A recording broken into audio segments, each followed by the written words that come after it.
My ex joined a cult, and somehow I ended up with 4 men in love with me. The Nectar Ceremony here is a sentence I never thought I'd think, kneeling on a bamboo mat at 6 in the morning with a jar of fermented flower water in my hands. I really should have just let him go to voicemail. 40 people knelt around me in a circle, all dressed in the same soft, undyed linen, all humming a note that was supposed to represent the first breath of the hive. Somewhere behind me, a wind chime made of what I was fairly sure were real bee wings clinked in a breeze that smelled like lavender and quiet desperation. At the center of the circle stood a man in gold robes, holding up a jar of honey like it was a newborn. "Beloved," he said, in a voice pitched exactly halfway between a yoga instructor and a hostage negotiator. "Who among us is ready to taste the truth?" Every hand in the circle shot up. Mine went up half a second late, which I would like on the record was a rookie mistake I only made because I was too busy calculating how many federal crimes were happening in this backyard. The man in gold, they called him the Beekeeper. And no, I am not making that up. I wish I were swept his gaze around the circle and landed inevitably, unfairly on me. "New bloom," he said, warm as a furnace. "Come taste first." 40 heads turned to look at me. Somewhere in that crowd was my ex-boyfriend, who I had not spoken to in 8 months, sitting 3 rows back in a robe that was slightly too big for him, staring at me like he couldn't decide whether to be horrified or relieved that I was there. Also somewhere in that crowd was a woman with a shaved head who I was almost certain had tried to pickpocket my phone the night before, and a very handsome, very suspicious man near the back gate who had not blinked once in 11 minutes, and a soft-eyed guy to my left who kept sneaking glances at me like I was the only stained glass window in a very beige church. I want to be extremely clear, none of this was supposed to happen. I came here to get one idiot out of a cult. I did not sign up for a harem, and yet, but we'll get there. Let me back up 3 days. The text that ruined my week. My name is Julian Voss. I am 28 years old, and up until Tuesday my biggest problems were rent. An editor who wanted more heart in an article about municipal parking regulations, and the fact that I hadn't been on a date since my last relationship ended so badly I still flinched at the smell of chamomile tea. That relationship was with a man named Theo Bellamy, and it had ended the way most quiet things end. Not with a scream, but with him standing in our kitchen telling me, very gently, that he didn't think I knew how to let anyone in, and me, very stupidly, agreeing with him instead of arguing, because some appalling coward part of me thought agreeing was easier than fighting for it. We hadn't spoken since. 8 months of radio silence, broken only by the occasional stalking of each other's Instagram stories, which is a normal and healthy thing adults do. And then on a Tuesday at 11:47 p.m., I got a text from a number I didn't recognize. "Unknown, Julian, it's Marion, Theo's mom. I'm sorry to reach out like this. Do you have a minute to call?" I called, of course I called. I would like to say I hesitated, weighed my options, considered my own emotional boundaries. But the truth is I had the phone against my ear before I'd even processed reading the text. Marion Bellamy had always liked me more than her son gave her credit for. She sounded smaller on the phone than I remembered, and she talked fast, the way people do when they've been holding something in for a while. Theo had joined a wellness community 4 months ago, a place called the Apiary upstate, all glowing testimonials and soft-focus photography online, a retreat center that promised to help people return to their true hive. He'd gone for a 2-week retreat after a bad breakup. After our bad breakup, my stomach twisted to hear, and never really came home. He'd quit his job over the phone, signed something, stopped answering his mother's calls except for scheduled 10-minute check-ins, always with someone else clearly in the room. The last time Marion visited, in the parking lot because visitors weren't allowed past the gate. Theo had smiled at her with an expression she said she didn't recognize, and told her he'd never been happier, in a voice that didn't sound like his. "I don't know who else to call," she said. "He doesn't have many people who'd actually go, but you always went after things. I remembered that about you." I wanted on the record that I did not go because I still loved him. I went because I am a decent person who cannot, in good conscience, let an ex-boyfriend's mother cry on the phone to me without doing something about it. That is a completely different thing, and if you believe that, I have a jar of fermented flower water to sell you. The other thing, the thing I'd admit to approximately nobody, was that my editor at the Current, a woman named Priya who terrified me in the specific way that competent people terrify cowards, had been begging freelancers for months for an exposé with real access into one of these wellness cult pipelines that kept popping up around the state. Places that harvested lonely, heartbroken 20 and 30-somethings, and convinced them their trauma was a personality flaw that could be fixed with tea ceremonies and asset donation forms. So, rent money and an ex-boyfriend, tangled together into one deeply unwise road trip. I told myself it was ethical journalism. I packed a duffel bag and a voice recorder disguised as a pen, and I drove 4 hours upstate to a compound that called itself a hive. Welcome to the apiary. The apiary did not look sinister. That was, I would come to understand, the whole point. It looked like a boutique wellness retreat pulled straight off a mood board. Reclaimed wood buildings, herb gardens, string lights, a big central hall shaped like an actual beehive dome, all soft gold light and honeycomb windows. A woman at the gate in linen robes greeted me with a smile so warm it made me instantly suspicious, checked my fake, journalist-approved, thoroughly researched, cover story against a clipboard, and told me new blooms, that was their word for new members, stayed in shared cabins for their first cycle. "And how long is a cycle?" I asked. "As long as it takes to bloom," she said, like that was an answer, and walked me to my cabin. I want to describe the next 12 hours in detail, but honestly it was mostly a blur of orientation seminars with titles like Releasing the Sting, and Your Old Name Was a Cage, interspersed with communal meals eaten in total silence, except for someone occasionally ringing a small brass bell. At which point, everyone had to say one thing: they were grateful the hive had given them. I said I was grateful for the honey. Nobody questioned it. I made a mental note that gratitude here functioned less like an emotion and more like a password. I didn't see Theo until the second meal. He came in late, robe slightly crooked, hair longer than I'd ever seen it. And for one full second before he saw me, I got to just look at him, really look. The way you can't when someone's looking back, and my whole ribcage did something complicated and humiliating. Then he saw me. His face did about 4 things in half a second. Shock, then something that looked almost like hope, then panic, then a fast, hard slam shut, like a shop pulling down its grate at closing time. "Julian," he said, very quietly, sitting down across from me like his knees had made the decision without consulting him. "What are you doing here?" It wasn't a question. It was an accusation wearing a question's clothes. "Visiting," I said. "Heard great things about the tea. You need to leave." "I need to eat first," apparently in total silence, which, by the way, deeply unsettling group activity, 10 out of 10. "Would not recommend?" His mouth twitched, the ghost of the smile I used to be able to get out of him on his worst days, and then he caught himself, glanced sideways at the 2 robed attendants stationed by the door like they were furniture that happened to have eyes, and shut the smile down. "You don't understand this place," he said. "You need to go before what?" He didn't answer because the brass bell rang again, and 40 voices, his included, said in perfect unison, "Gratitude for the hive." He said it like he meant it. That was the part that scared me. I met Rourke that night in the dark outside the compost sheds because he'd been following me since dinner and had the subtlety of a car alarm. "You're new," he said, appearing out of the shadows like a man who had definitely practiced doing that in a mirror. "New blooms don't usually get looked at like that, by the guru's favorite, no less." His favorite? Theo. Second bloom, on track for queens chosen by spring if he keeps progressing. Made air quotes with the exact energy of someone who had lost faith in air quotes' ability to convey sufficient sarcasm. "You know him?" I considered lying. I decided, looking at this man's face, sharp-boned, restless-eyed, radiating the specific energy of someone who'd been holding in commentary for way too long, that lying to him was a waste of both our time. "Ex-boyfriend," I said. His whole posture changed like I'd handed him a present. "Oh, this is going to be so much more interesting than my week has been." "Who are you?" I recruit for them technically. Officially, I'm a forager, 3rd rank, whatever that means. Mostly I stand outside farmers' markets in a linen vest, telling sad people their aura looks tired, and would they like a free consultation. He said this with the weary cadence of a man reciting his own eulogy. Unofficially, I've been trying to figure out where all the money goes for about 6 months, and I'm running out of places to look, and I would very much like an ally who isn't currently drinking the Kool-Aid, or in our case, the fermented flower water. "You don't believe in this place." I believed in it plenty when I joined. I believed in it when my ex left me, and this place told me heartbreak was just my body, clearing old pollen. I stopped believing in it around the time I found out the guy who runs this place drives a car that costs more than every member's donated life savings combined.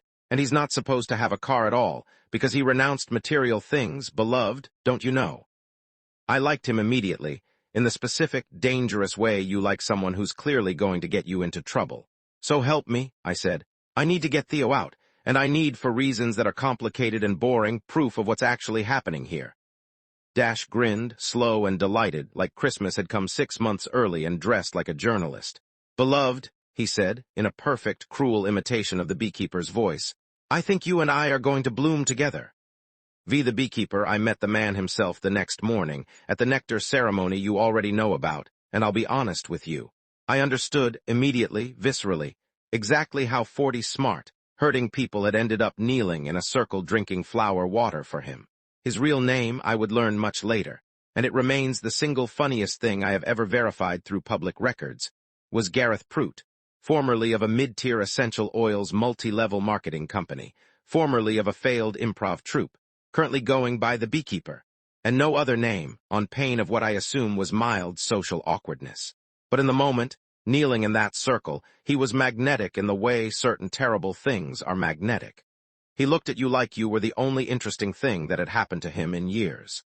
He had a voice built for late-night radio, and a way of pausing before he said your name that made the name feel like a gift he was choosing to give you. New bloom, he said to me, warm as a furnace. Come taste first. I stood because 40 people were watching, and Dash had explained the rules to me the night before with the seriousness of a heist briefing. Never hesitate, never question out loud, save the questions for me in private after dark like normal criminals. I took the jar. I drank the flower water, which tasted like a candle had been steeped in vinegar, and did not visibly gag, which I remain proud of to this day. The beekeeper watched me the entire time, and when I finished, he smiled like I'd passed a test I hadn't known I was taking. There's a stillness in you, he said, to the whole circle, but really unmistakably to me. A hunger dressed up as calm. I felt it the moment you walked through the gate. You felt me lie to your guard about my name, I thought, but did not say. The hive, he continued, has been waiting for someone like you. Behind him, 3 rows back, I watched Theo's face go very, very still. Beside me, a young man I hadn't spoken to yet, soft-eyed, quiet, sitting close enough that I could tell he'd deliberately chosen the spot next to mine, looked at me like I'd personally rearranged the furniture of his entire worldview. This, it turned out, was Wren. Wren Callahan found me after the ceremony, trailing me at a distance so polite it was almost apologetic, until I stopped walking and let him catch up. You're not like the others, he said without preamble, which I would learn was simply how Wren talked. Like every sentence had been sitting in him for days, aging before he finally let it out. I've been here for about 18 hours, I said. Statistically, I haven't had time to be like anything. That's not what I mean. He tucked a strand of hair behind his ear, a nervous gesture that made him look about 6 years younger than he probably was. The beekeeper doesn't say things like that to new blooms. He said it to me once my second week. It took me a year to become a forager. Congratulations, I said, and meant it, because he seemed genuinely pleased about it, and something in me, the part that used to date Theo, the part that apparently could not resist a soft, earnest face looking for approval, didn't have the heart to be sarcastic at him. I've been here 2 years, Wren said, quieter now. I used to have panic attacks so bad I couldn't leave my apartment. The hive taught me how to breathe again. I believed him. That was the worst part of the whole week. Honestly, nobody at the apiary was stupid, and nobody was lying about what the place had given them. It had given Wren a reason to get out of bed. It had given Theo somewhere to go when heartbreak made his own home unbearable. It had given 40 people a family that never, not once, told them their feelings were too much.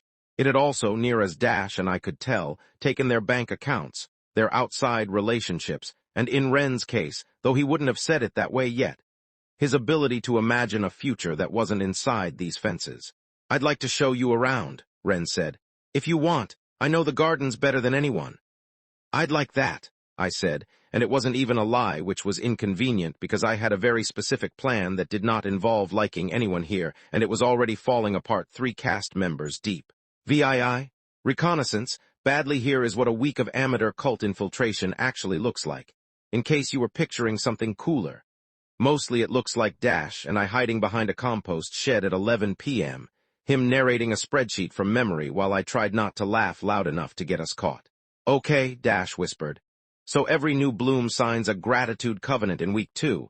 It's presented like a journaling exercise. It is, in fact, a legal document assigning a percentage of assets to the Apiary Wellness Foundation, which is a nonprofit that Gareth, the beekeeper, is somehow both the founder and sole paid employee of. That's not a nonprofit, that's a bank account with a yoga mat. Thank you. I've been saying that for months and everyone just tells me my aura sounds defensive. He rubbed his face. The big one's coming up though, the Swarm Gala. Once a year, every member's covenant converts, assets liquidate, go straight to the foundation. It's dressed up as a festival. Lights, dancing, everyone in gold. It's beautiful actually, which is the worst part. It's beautiful and it's a robbery. When? 9 days. I thought about Theo, 3 rows back at that ceremony, going very still when the beekeeper called me a hunger dressed up as calm. I thought about whatever he'd signed in his second week here, 4 months into a heartbreak I'd caused, in the same handwriting he used to leave me notes on the fridge. 9 days, I repeated. Okay, that's our deadline. Our deadline for what exactly? What's the actual plan here, beloved? Dash used the pet name deliberately, needling, and I would be lying if I said it didn't land somewhere warm and unwelcome in my chest. Get Theo out, get proof. Get out before that gala turns 40 people's savings into a car Gareth Prude isn't supposed to have. Simple, Dash said, in the exact tone of a man who did not think it was simple at all. I like it. Terrible plan, very few details, dangerously personal stakes. My favorite kind. He grinned at me in the dark, close enough that I could feel the heat radiating off him, close enough that for one very unprofessional second I understood exactly why he'd said ally like it was a word with several other words hiding inside it. Then a flashlight beam swept the yard, and we both flattened ourselves behind the compost shed like teenagers, laughing silently into the dark, and I decided to worry about that particular feeling later. Possibly never. VIII? The fight I didn't come here to have. I finally got Theo alone on day 4, in the herb garden, under the pretense of new bloom orientation, which Wren had arranged for me with the transparent, hopeful eagerness of someone setting up 2 friends on a date without realizing one of the friends was a plant. Theo wouldn't look at me at first. He knelt by the rosemary, pulling weeds that didn't need pulling, and I let him have the silence for about 30 seconds before I couldn't stand it anymore. Your mom's worried sick, I said. My mom worries about everything. She said you don't sound like yourself on the phone. I sound happy, Julian. Maybe that's the part she doesn't recognize. He yanked a weed out harder than necessary. Maybe happy is unfamiliar on me, you'd know. That landed exactly where he'd aimed it. I let it land. That's fair, I said. I wasn't good at giving you that. I know. He looked up, finally surprised. I don't think he expected me to just agree, no deflection, no joke to deploy like a smoke bomb, and something in his face cracked open, just slightly, just enough. Why are you really here? He said. Don't say my mom asked. She's asked before, you never came before. I could have lied. I'd gotten good at that this week, apparently blooming into a whole new skill set. But this was Theo, and some stubborn, stupid, still-in-love part of me refused to lie to him even now. Because I never stopped feeling like I owed you an ending that wasn't just silence, I said. And because your mom cried on the phone, and because whatever this place is, it isn't what it's telling you it is, and because I stopped. Made myself finish it. Because I still care what happens to you, even if I was a coward about saying it when it would have mattered. Theo's eyes went bright and furious all at once. Don't do that. Don't show up 8 months late being honest. That's not fair. I know. I asked my mom to call you, he said, all in a rush, like it had been sitting behind his teeth for days. I told her not to tell you that. I said if she needed to call anyone, call you, because you always went after things, and I couldn't call you myself, because if I did and you didn't come, I don't think I could have survived that. So I made it her choosing you, not me. The garden went very quiet. Somewhere behind us, a wind chime made of bee wings clinked in a breeze that suddenly felt a lot less peaceful and a lot more like the universe laughing at me specifically. You wanted me to come, I said. I wanted someone to come, Theo said, which hurt in a much more specific way than I expected and was, I understood, also entirely fair. I didn't know it'd be you. I'm furious it's you. He pressed the heel of his hand against his eyes. I'm so relieved it's you, and I hate that. And you need to leave before he notices how much time we're spending together, because he does not like sharing his new blooms, and I don't want to know what happens if he decides you're a threat instead of a prize. A prize? Theo gave me a look that was almost the old look, the one that used to mean you're an idiot and I love you anyway, and said, Julian. He hasn't stopped talking about you since the ceremony. Wren's not the only one who's noticed. I thought about the way the beekeeper had said there's a hunger dressed up as calm in you, like he was cataloging something he intended to keep. Great, I said. Love that for me. IX. The confession circle the beekeeper noticed the change first, not overtly, not with anything you could point to, just a new attentiveness, a new frequency with which he found reasons to fall into step beside me on the garden paths, to ask me questions that sounded gentle and were actually excavation. You've been spending time with Second Bloom, he said, 5 days in, walking beside me with his hands folded into his sleeves like a monk in a movie about monks. Old friends, something like that. Interesting, he said, and let the word sit there long enough that I understood it wasn't a compliment. The hive doesn't do well with outside attachments, Julian, old loves, old names. They're the barbs that keep a bloom from opening all the way. Noted, I said and thought, he knows, maybe not everything, but enough. That night at the evening gathering, he announced a confession circle, unscheduled, which Dash informed me in a panicked whisper was extremely not normal, and asked, with that terrible warm furnace voice, for new blooms to release what tethers them to the old world. He asked me to go first. I stood in the center of 40 robed people, firelight throwing shapes up the walls of the honeycomb hall, Theo's face pale in the crowd, Dash's jaw tight with the specific fury of a man watching a trap close, Wren's eyes huge and hopeful and completely unaware that this was a trap at all. Tell us, the beekeeper said, close enough now that I could smell the honey on his breath. What tethers you, beloved? What barb are you still carrying? 40 people waited. My voice recorder, disguised as a pen, sat heavy in my breast pocket, and every instinct I had screamed that whatever I said next needed to be true enough to survive scrutiny and false enough to keep me breathing free air by morning. I thought about Theo. I thought about 8 months of silence and a mother crying on the phone. I thought absurdly about Dash's grin in the dark by the compost shed and Wren's face when I said congratulations and meant it. I came here because I loved someone and never told him properly, I said, and every word of it was true, which was the only reason it worked. I let him think he wasn't worth the fight. I've spent 8 months carrying that, I don't know how to put it down. The beekeeper's eyes lit up like I'd handed him a gift. That, he said, turning to the circle, voice ringing off the honeycomb walls, is what the hive is for. He turned back to me, and his hand came up warm and certain to rest against my jaw, tilting my face toward the firelight like I was something he was appraising. You don't need to carry it alone anymore, Julian. Stay, bloom fully. Let the hive hold what you can't. Behind him, I watched Theo's hands curl into fists in his lap. I watched Wren look at the beekeeper's hand on my face with an expression I couldn't read at all. Something complicated crossing features usually so open. I watched Dash, at the very back of the hall, mouth, very clearly, the words, "We need to talk. Now." "Thank you," I told the beekeeper, and let him believe for one more night that he'd won something. "X what Dash found, he's accelerating your track," Dash said an hour later, pacing a circle into the dirt behind the compost shed like it might open up and swallow the whole compound. New blooms don't get fast-tracked to Queen's chosen consideration in 5 days. It took Theo 4 months. It took me a year and a half just to make forager.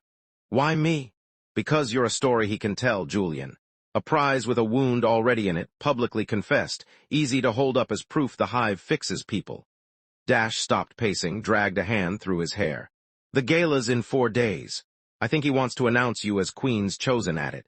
New centerpiece for the fundraiser, new face for next year's recruitment videos. That's not a proposal, that's a marketing meeting. With you as the product, Dash said, and something raw slipped through the sarcasm just for a second. I don't look. I've spent a year and a half telling myself I stayed because I was building a case, gathering proof, being smart about it. But I think some stupid, tired part of me stayed because leaving alone felt worse than staying somewhere that at least pretended to want me around. He looked at me, firelight from the distant hall catching gold in his eyes. You walked in 5 days ago and started actually seeing this place for what it is out loud with me, and I haven't felt that unstupid in a year and a half. So, thank you for that. Even if it's deeply unfair that the guru also apparently noticed you first. The air between us had gotten strange, charged close, the kind of quiet that asks a question neither of you says out loud. Dash, don't, he said, quick, almost gentle. I know, you've got a whole tragic ex-boyfriend subplot happening and a very earnest golden retriever of a forager who looks at you like you hung the moon, and I am aware I am not currently winning either of those categories. I'm just saying, for the record, in case none of us make it out of here with our savings intact, I noticed you too. I didn't have an answer for that. I still don't, if I'm honest, except that I put my hand on his arm, and he let me. And neither of us moved for a long moment, standing behind a compost shed with a fraud case and a rescue mission, and apparently several feelings none of us had signed up for.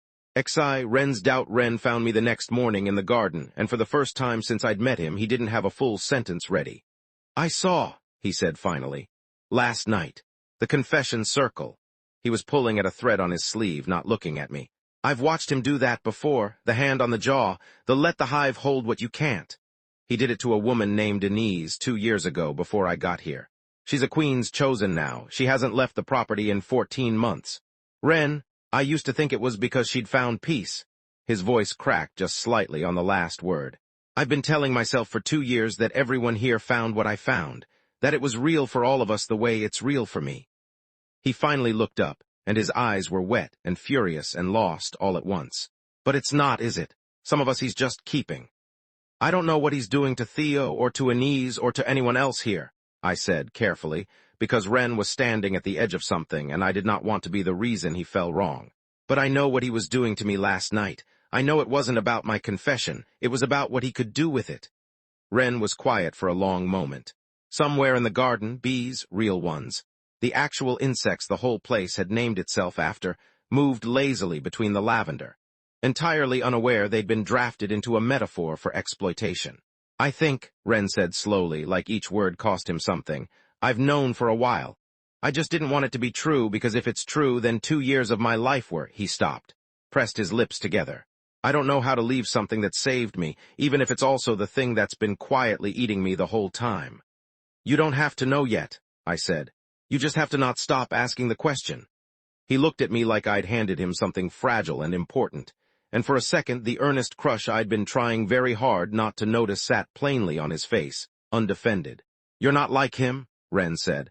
"The beekeeper. He tells people what they want to hear so they'll stay. You keep telling me things I don't want to hear, and somehow it still feels like being taken care of.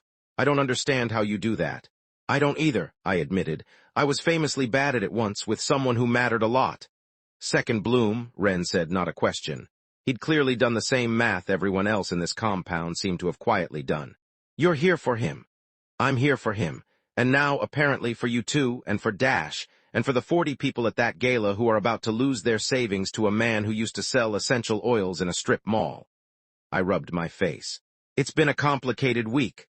Wren almost smiled, a small, real thing, the first one I'd seen from him that didn't feel rehearsed for the hive's approval.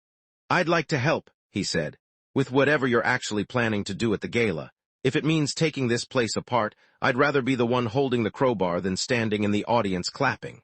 XII. 9 days becomes one. The 4 days that followed moved fast enough that I barely had time to be scared, which, in hindsight, was probably a mistake.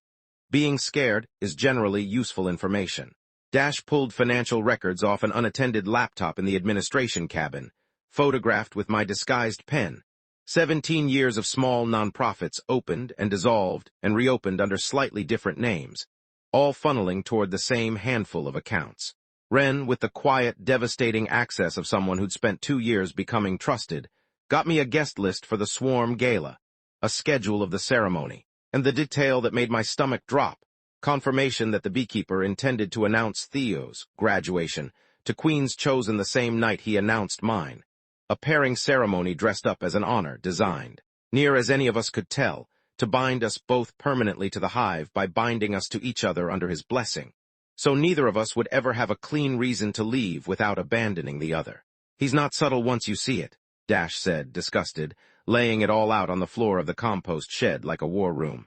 "He read your confession circle sob story and decided the fastest way to keep 2 hearts was to weld them together under his own roof." "That's genuinely deranged," I said. "That's marketing," Dash said. 40 devastated exes reunited under the loving guidance of the hive.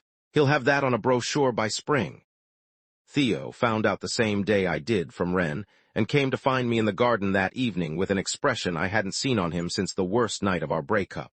"He wants to pair us," Theo said without preamble, "publicly at the gala as a symbol of what the hive can fix." "I heard. I don't want to be fixed at you, Julian." His voice shook, somewhere between fury and grief. "I don't want the first time we're official again to be a stunt some man in gold robes performs for donors." "I know." "Do you?" He stepped closer, and for the first time all week, he wasn't performing gratitude or serenity or any of the hive's careful language. He was just Theo, furious and scared and achingly familiar. Because some part of me still wants it, Julian, not the ceremony, you. I've wanted you back since the second I saw your ridiculous face across that dining hall, and I hate that, because you don't get to disappear for 8 months and then show up in the middle of my rescue and make me feel like this again. I'm not trying to make you feel anything, I said, which was, I realized the second I said it, a lie or at least an incomplete truth. Okay, that's not fully honest. I'm trying to get you out safely. I'm also, apparently, still completely in love with you, and I've spent 8 months telling myself that wasn't true because it was easier than admitting I broke the best thing I ever had. Theo made a small, wrecked sound and closed the distance between us, and for one long, suspended moment, in a garden full of bees inside a compound built on lies, we just stood there with our foreheads pressed together, breathing the same air. 8 months and one cult and several complicated new feelings later, finally saying the true thing out loud. Tomorrow night, Theo said finally, pulling back just enough to look at me. Whatever you're planning, tell me everything. I'm done being someone's symbol. I want to help you burn this place down. Metaphorically, I said. Obviously metaphorically, Julian. Don't put that in your article. XIII. The Swarm Gala the night of the gala. The apiary looked genuinely, treacherously beautiful string lights strung between honeycomb domes. 40 members in gold robes instead of white. Tables of food I hadn't seen in the entire week I'd been eating grain porridge in silence. A small orchestra of members playing instruments I hadn't known the hive owned. It looked like the best party I'd never wanted to be invited to. Dash found me by the drinks table, dressed in gold like the rest of us, looking deeply uncomfortable in a way that had nothing to do with the fabric. Recordings are backed up in 3 places, he murmured, mouth barely moving, smiling at a passing member like this was any other conversation. Wren's got the financial documents in a bag under the stage. Theo's talking to his mother's lawyer on a burner phone in the supply shed, setting up so she can be on the line the second we need outside eyes on this. We're as ready as 3 people and a journalist with a pen-shaped recording device can be. 4 people, I corrected. Dash raised an eyebrow. Sorry. 4, I said, and nodded toward the stage, where Wren was adjusting a bag under a folding table with the calm, focused competence of a man who had decided, finally, exactly which side he was on. You Wren, Theo, and whoever I turn out to be by the end of tonight, because I genuinely do not know any more. Dash huffed something that was almost a laugh. For what it's worth, beloved, whoever you turn out to be, I'd like a real conversation with him, once, when nobody's guru is trying to marry you off for donor optics. Noted, I said, and meant it in a way that surprised me. The beekeeper took the stage at 9, gold robes catching the string lights, voice pitched to carry over 40 devoted hearts and one small, hidden voice recorder shaped like a pen. Tonight, he said, we celebrate the hive's harvest. Tonight, we release the old skins that no longer serve us and step forward into the fullness of who we were always meant to be. He talked for 20 minutes. I will spare you most of it, except to say it involved the word bloom 11 times, a genuinely impressive amount of hand gestures, and a moment where he called the gathered assets, the hive's shared abundance, which is, incidentally, one of the more elegant ways I have ever heard someone describe theft. Then he called Theo up first. Second Bloom, he said, warm as a furnace, step forward. Your season of growth has been extraordinary.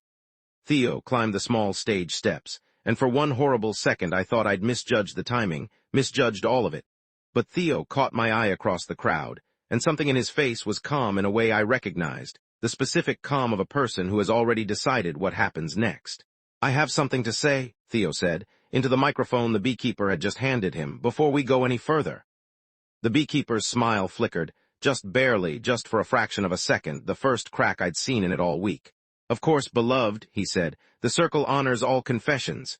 Good, Theo said, because I have one. I signed a covenant in this hall 4 months ago that handed over half of everything I own to a foundation with one paid employee, you. And I did it because I was heartbroken and lonely, and this place told me that was a flaw instead of just, being human. His voice shook, but he didn't stop. I don't think that's a confession that releases a barb, actually. I think it's just a fact. And I think everyone standing in this circle deserves to know it's a fact about their covenant, too. The crowd's warm hum faltered just slightly, a ripple of confusion where certainty had been. Second Bloom, the beekeeper said, voice dropping the warmth entirely. This isn't the time. It's exactly the time. I said, climbing the stage steps myself, pulling the disguised pen from my robe and holding it up, recording light blinking for the whole circle to see. Because I've got about 40 minutes of recordings that say otherwise, and Dash has a laptop's worth of financial filings that explain exactly where the hive's shared abundance has been going for the last 6 years. The crowd's murmur turned into something louder, more uncertain, 40 faces turning between the man in gold on the stage and the 3 of us standing against him. "Whatever story they're telling you," the beekeeper said, addressing the crowd now, voice climbing back toward its practiced warmth, fighting for the room. "Hurt people often need someone to blame that isn't themselves. He's not sold out on essential oils and improv anymore," Dash called from the back of the hall, voice ringing clear over the crowd, holding up a printout for anyone close enough to read. "He's just sold on you, all of you, every single covenant." And then Wren, who had spent 2 years learning exactly how to be trusted in this room, walked up the center aisle carrying a bag of paperwork, and said, quiet at first, then louder, "I found the Anise file. She hasn't left the property in 14 months because her covenant included a non-departure clause disguised as a spiritual vow. I helped file it. I didn't know what I was filing." His voice cracked, and 40 faces turned to him instead, because Wren had never once in 2 years raised his voice at anyone. "I'm sorry, I should have asked more questions a long time ago. I'm asking them now." The beekeeper, Gareth Prout, essential oils salesman, failed improv performer, a man who had built an entire kingdom out of other people's loneliness, stood on his own stage, gold robes catching string lights that suddenly looked less like magic and more like a very expensive party rental, and for the first time all week had absolutely nothing warm to say. XIV. After I wish I could tell you it ended in a dramatic arrest, sirens, the whole compound collapsing in on itself like a honeycomb finally giving way.